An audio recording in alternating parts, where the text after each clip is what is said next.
like, you've been amazing. We just want you to run the program now? Or No, I think they got tired of me here and said, where can we send him to get rid of him? I like driving my own car, so I'm seeing flower seeds all over the car, and I'm like, oh, well, This isn't your own car? This is my own car. Oh. I didn't know it was your own car. But they didn't come in thinking, that's my goal. They probably just thought, oh, that's a job, I'll try it. But then we sink our nails in. Like, you're not going anywhere. We don't just help people find jobs. To have someone that they can sit and talk to about struggles in their careers, at home with paying bills, all of that kind of stuff. And I hope that that never goes away.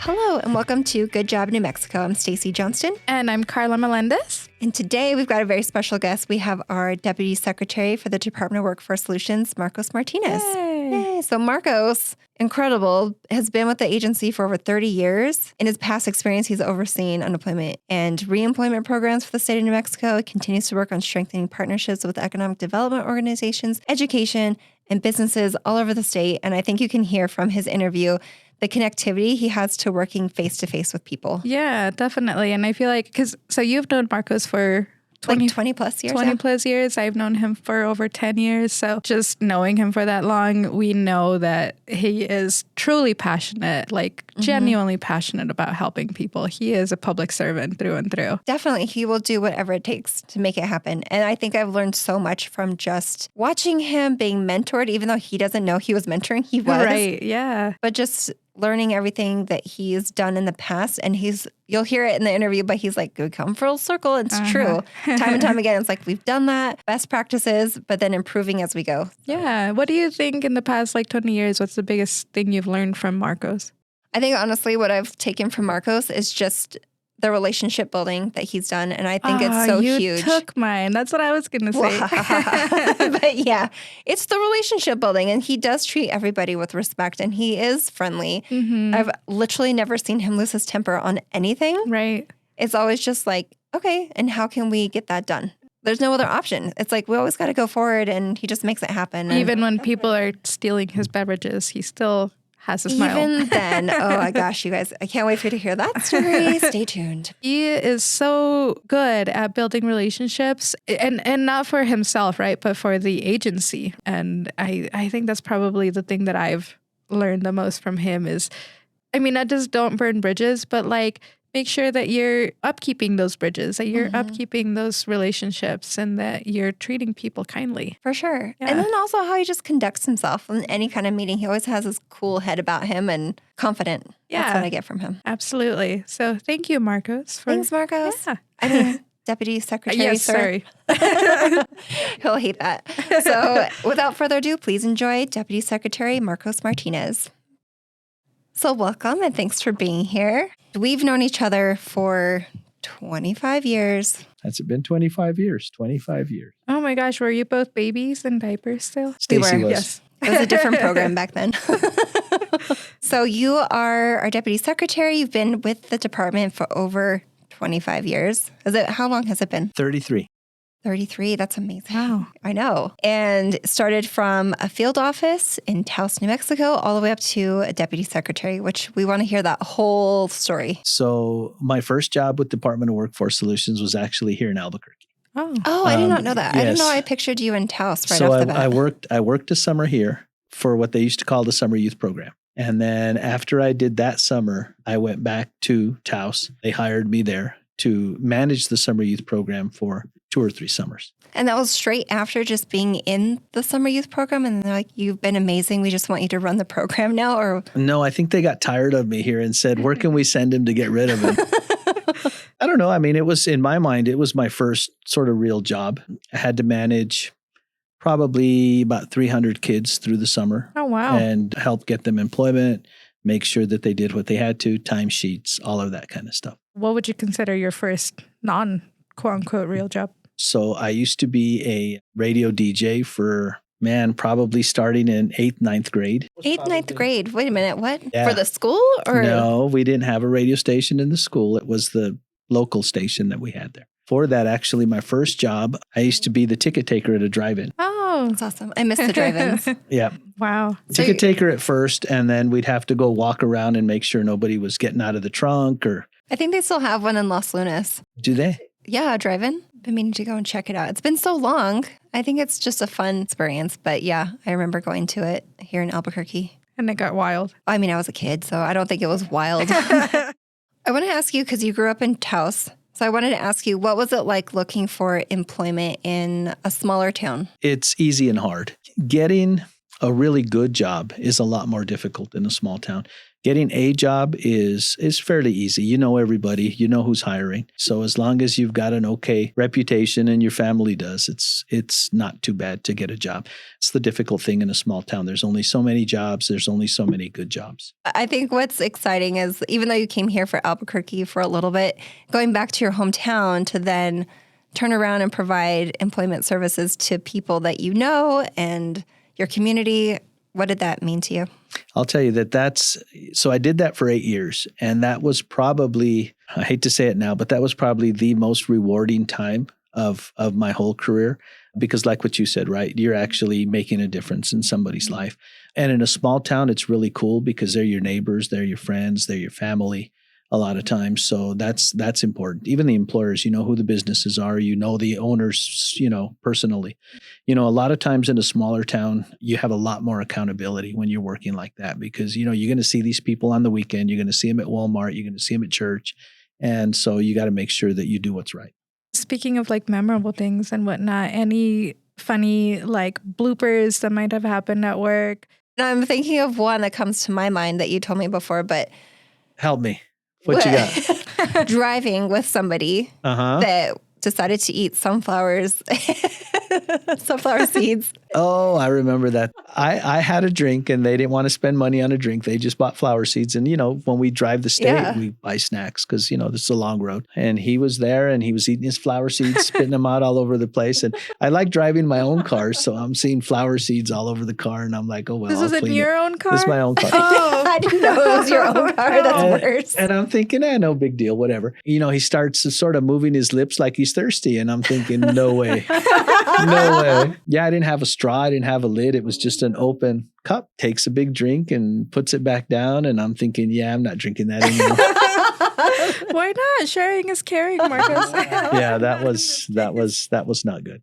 But I'll tell you, you learn a lot about people when you travel with them. I just want to say thank you for taking me on some of those road trips, and I learned what alfalfa. Wait, were you the sunflower person? Wait, no, I want to be clear. That was not Everybody me. who knows Stacy knows that she was not the sunflower person. No, she was other things, but not that.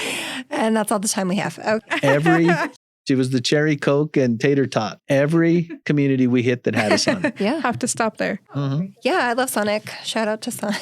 With their tater tots and their cherry Coke. It was, yeah. What's your go-to road trip food? So when I was younger and I was getting heavier and heavier, it was always chips, Cokes, whatever would keep me awake. Now, try and be a little bit more healthy. Fruit, Kale chips? that kind of stuff. So now, yeah, I'm boring to drive with. And you can't have my Coke. So now take us back to Taos. So you're working there for 8 years, and then how do you propel yourself forward? I used to manage a program called the Trade Adjustment Assistance when I was in Taos. We had a mine that shut down, and they laid off close to 350 people. We never had that program in Taos before. In fact, the state of New Mexico, they only had like 4 or 5 people in that program statewide. I drew the short straw, and they said, okay, it's your program, figure it out. We implemented the program. It worked extremely well, and I'm not taking full credit for it. But by the time that program was done, we had close to 100 of them in school. And of those, about 80% of them were on the honor roll all the way through. That's amazing. So it was cool. It was cool to look at that honor roll, and most of the students were yours.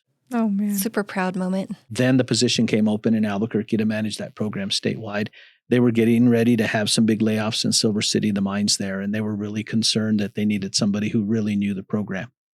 So at that point, packed up the wife and kids, and that's what we did. That's awesome.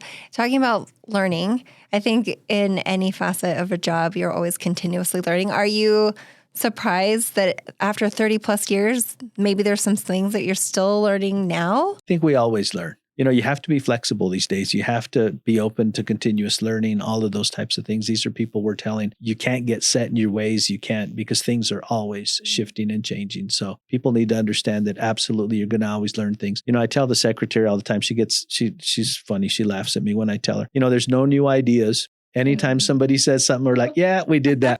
Yeah, we did that 20 years ago. But really, there are new ideas and we have to be open to those. Did you ever have a feeling of maybe I'm not going to stay in state government? Maybe I want to experience something else?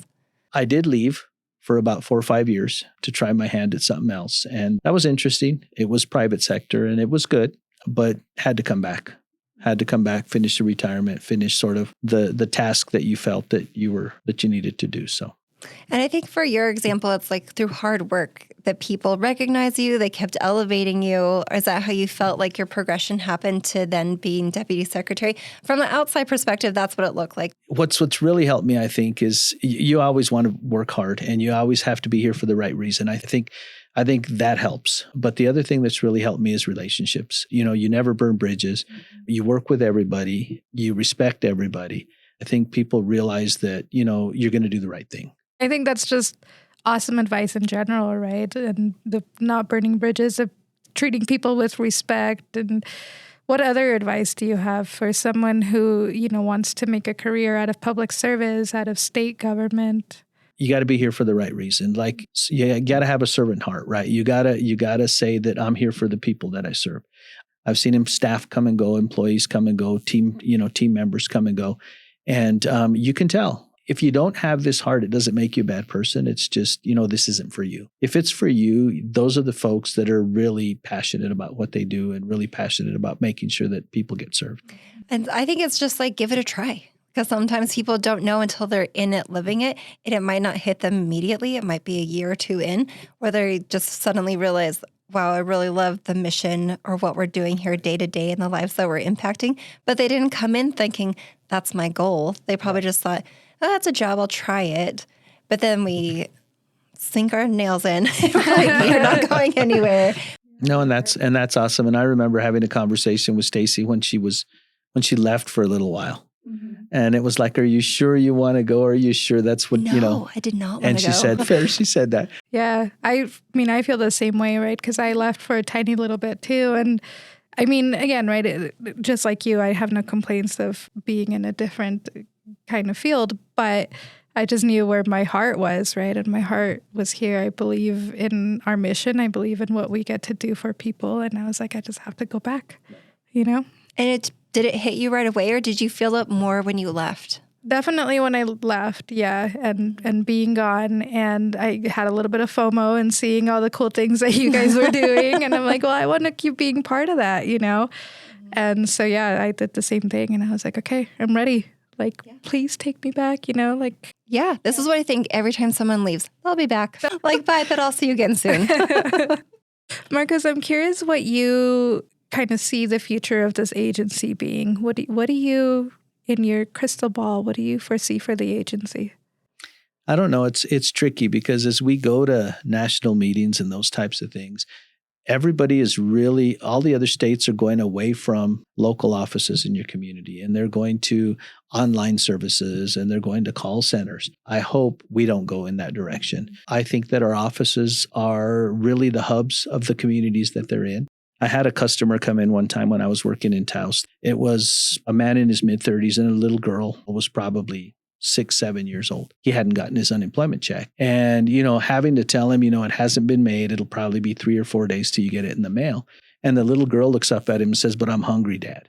And that to me was like, there's no excuse for delaying checks. There's no, it's those types of things that make you understand again why we're here and why we should be passionate about what we do and why we should never forget why we're here. We don't just help people find jobs. We're doing all kinds of different benefits in those centers. And I really believe that people are going to always need a place to go. They're going to need to have someone that they can sit and talk to about struggles that they're having in their career, struggles that they're having at home with paying bills, all of that kind of stuff.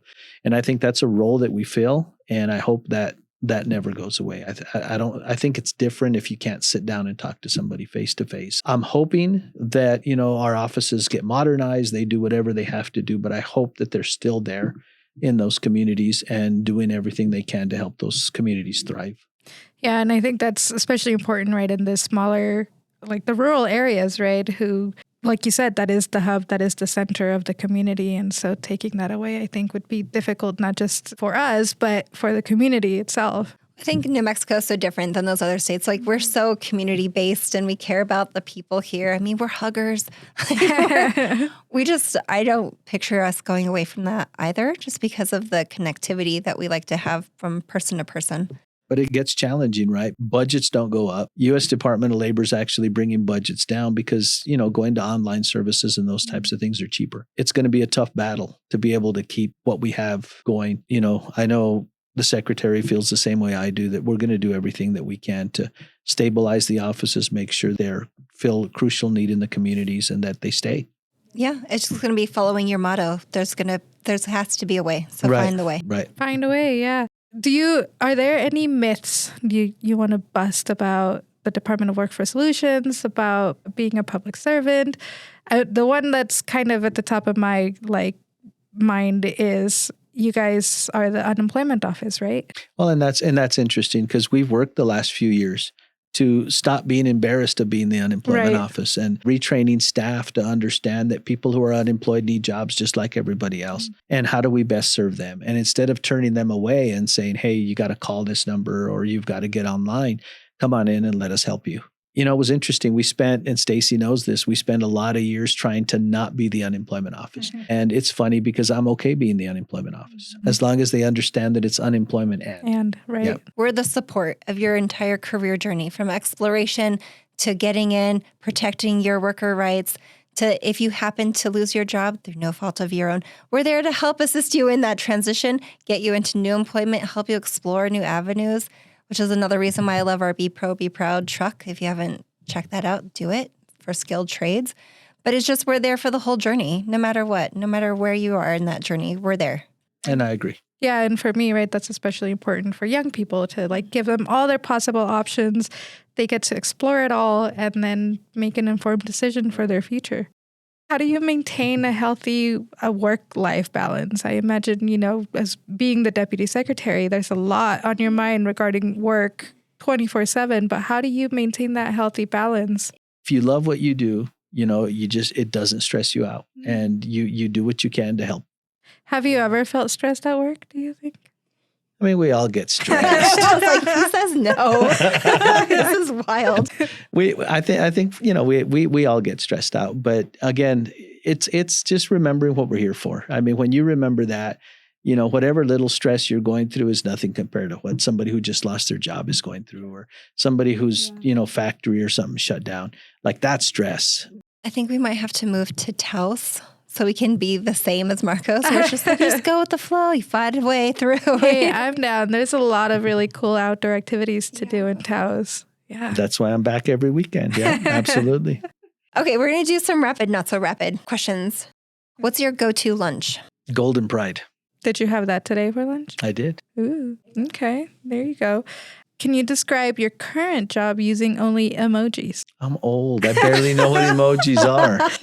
I mean, I picture yours like a happy face, like a big smile face, a car. Yeah, because you're always on the road. And food. And food. A thumbs up. Yeah. A heart. Yeah. Yeah, there you go. Perfect. Okay, what's your biggest fear? Probably that I break down somewhere in the middle of nowhere while I'm driving around for the state. That's a logical, legitimate fear. Especially where there's no cell service. If you could learn any skill instantly, what skill would it be and why? Woodworking, I think. Because I think I could be creative and I like working with my hands. And then the last question, red or green? Christmas. Christmas. That is always the right answer. That feels appropriate for you. Thank you so much for being here. Marcos. Absolutely. This was fun. Thank you very much. Yay. Goodbye. This has been a New Mexico Department of Workforce Solutions production. Our producer is Mila Koleski. This episode was engineered and mixed by John Sloan. Theme music is One Fine Day, courtesy of Podcast.co. Follow the show on social media at GoodJobNM. For program funding, visit dws.state.nm.us/funding. Bye. Goodbye.